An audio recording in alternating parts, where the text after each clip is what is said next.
Welcome to the safe Latin. It is human nature to fear the dark, but the most terrifying darkness isn't the one outside. It's the one that has been breathing in the shadows of your own home for years. To know the absolute truth of this secret, listen closely until the very end. In an old, densely populated city stood a two-story house. This house was divided into two worlds, one where life thrived and another where time had completely stopped. The ground floor was filled with light. It smelled of morning breakfast and incense. It was their safe zone.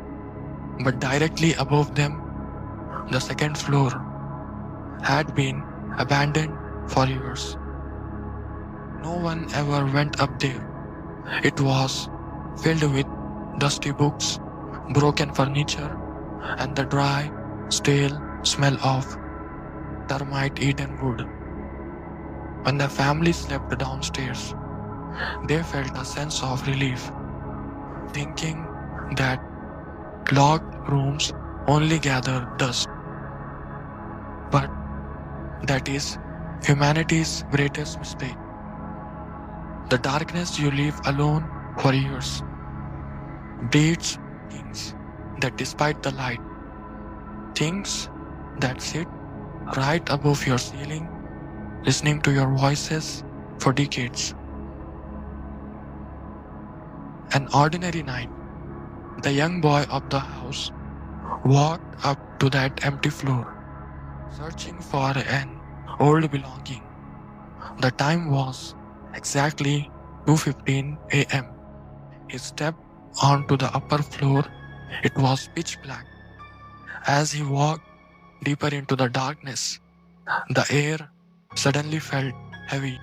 But beneath the smell of old wood, there was a faint, unnatural chill, like someone had just exhaled right inside that room. Searching in the dark, his hand accidentally hit an old, fragile shelf, and a heavy stack of books crashed straight onto the floor. The heavy sound of book hitting the floor shattered the silence of years. A strange vibration traveled through the ground, as if that noise had woken something up that was sleeping in the dark. A sickening feeling twisted in the boy's stomach. He didn't pick up the books. He quickly turned around and rushed down the stairs. He was back in his safe zone, but out of habit, he checked his pockets. His hand grasped nothing. His phone wasn't there. He remembered. His phone was left right next to those fallen books in that pitch black room. He thought to himself, it will only take 2 minutes. He grabbed a small emergency flashlight and headed back up to those stairs. But as he crossed the halfway point, the air upstairs, which was just still 2 minutes ago, had suddenly turned ice cold. In that freezing air, a nauseating smell hit him, like centuries old sour perfume mixed with rotting meat. It was the stench of death. The boy stepped into the room. His flashlight beam hit the old shelf. The books that had violently crashed to the floor just 2 minutes ago were no longer on the ground. They had been picked up and placed back on the shelf.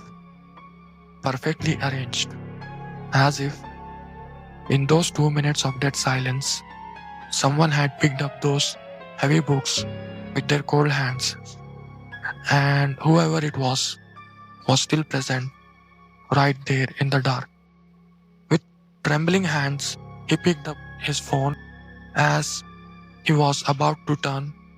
His eyes caught the darkest corner of the room. Two red, bloodshot eyes. They went blinking. Slowly, under the dim glow of the flashlight, the figure emerged from the shadows. Her skin was burned and charcoal black. A mass of filthy hair dragged across the floor. But the most terrifying thing, when the light hit her feet, the boy's soul almost left his body. Her feet were twisted backward, her heels faced forward, her toes pointed backwards.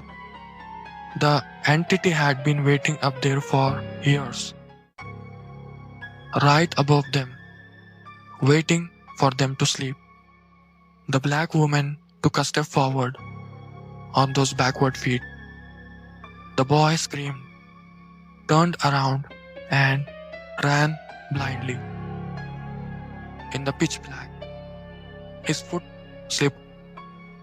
He tumbled violently down the wooden stairs, hitting the ground hard. He was bleeding, but the fear of death was greater than the pain. He crawled into his room and locked the door. By morning, the family was in absolute terror. They believed the walls themselves were the home of that negative energy, so they completely demolished their decades-old house. The land was flattened.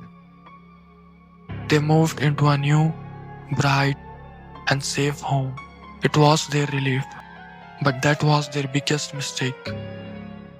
They didn't know that dark entities don't attach themselves to the brick of house. They attach themselves to human fear. The 8th night in the new house. The time was exactly 3:15 a.m. Suddenly, the boy's eyes snapped open.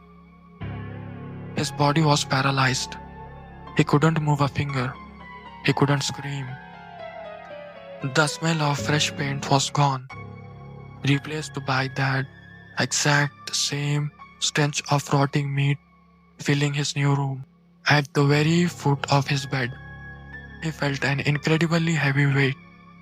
The thing was crawling silently over his legs, moving up towards his chest. Those backward feet scraping against his body.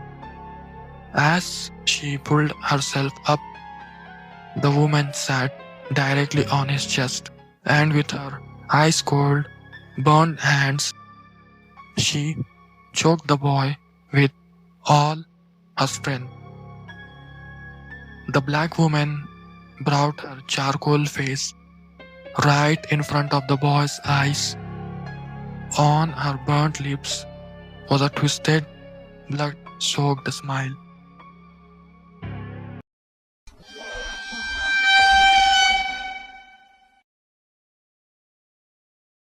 She choked him harder and whispered in a voice filled with centuries of rage.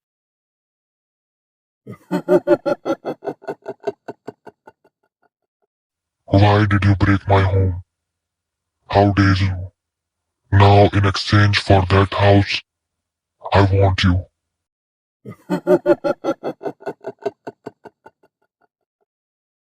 This agony wasn't just for a few minutes.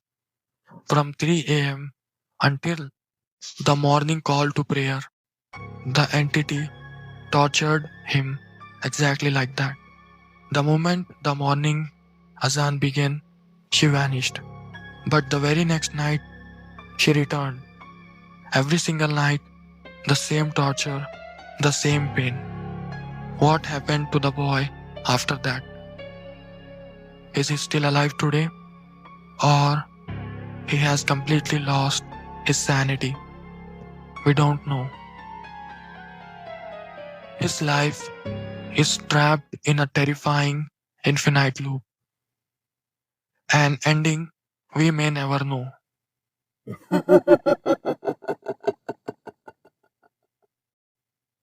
Tonight's journey ends here. Before you sleep, make sure to read Ayat-ul-Kursi. Allah Hafiz.